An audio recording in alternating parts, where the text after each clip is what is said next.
پاکستان کی سیاسی تاریخ میں مسلم لیگ نون کو انتہائی معتبر مقام حاصل ہے۔ نواز شریف کا کردار اور عمل ملک کی تعمیر و ترقی اور شفافیت کے حوالے سے نہایت اہم ہے۔ تاہم یہ امر بے حد افسوسناک ہے کہ ملک کے لیے بے لوث خدمات انجام دینے کے باوجود نہ صرف 3 مرتبہ ان کی حکومت ختم کی گئی بلکہ انہیں اور ان کی بیٹی کو خود ساختہ مقدمات کے تحت جیل کی اذیت بھی سہنا پڑی۔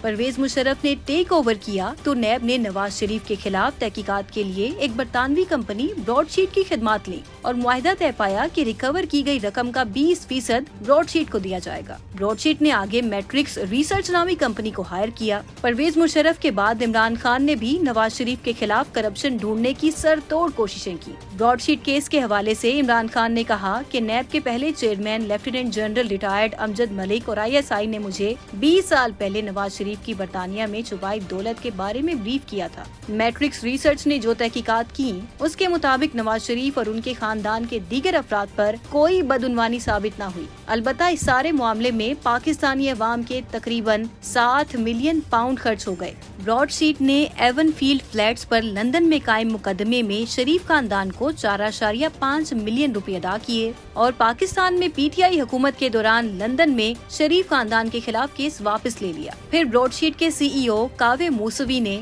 برسوں تک ان کا پیچھا کرنے پر نواز شریف سے معافی مانگی۔ موسوی نے اقرار کیا کہ تمام کوششوں کے باوجود انہیں شریف خاندان کے خلاف بدعنوانی کا کوئی ثبوت نہیں ملا۔ براڈ شیٹ کے CEO نے انکشاف کیا کہ وزیر اعظم پاکستان عمران خان کے معاون خصوصی شہزاد اکبر نے لندن کی خفیہ میٹنگ میں شرکت کی جہاں ان سے رشوت دینے کو کہا گیا تھا۔ شہزاد اکبر نے بھی کاوے سے خفیہ ملاقات کی تصدیق کی تھی۔ دوسروں پر الزام لگانے پر دراصل خود کرپشن کرتے رہے اور عوام کی توجہ اس چھلاوے کی طرف کیے رکھی جس کا کوئی وجود ہی نہیں تھا۔